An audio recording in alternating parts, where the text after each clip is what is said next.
เห็นเบาๆก็ได้เด้อเว้ยคนไทยคลิปอยู่ไหม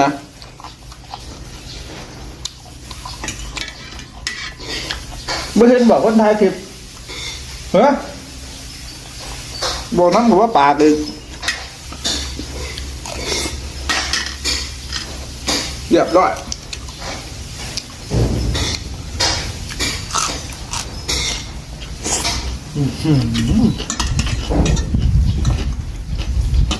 เด็ดใจครับครับ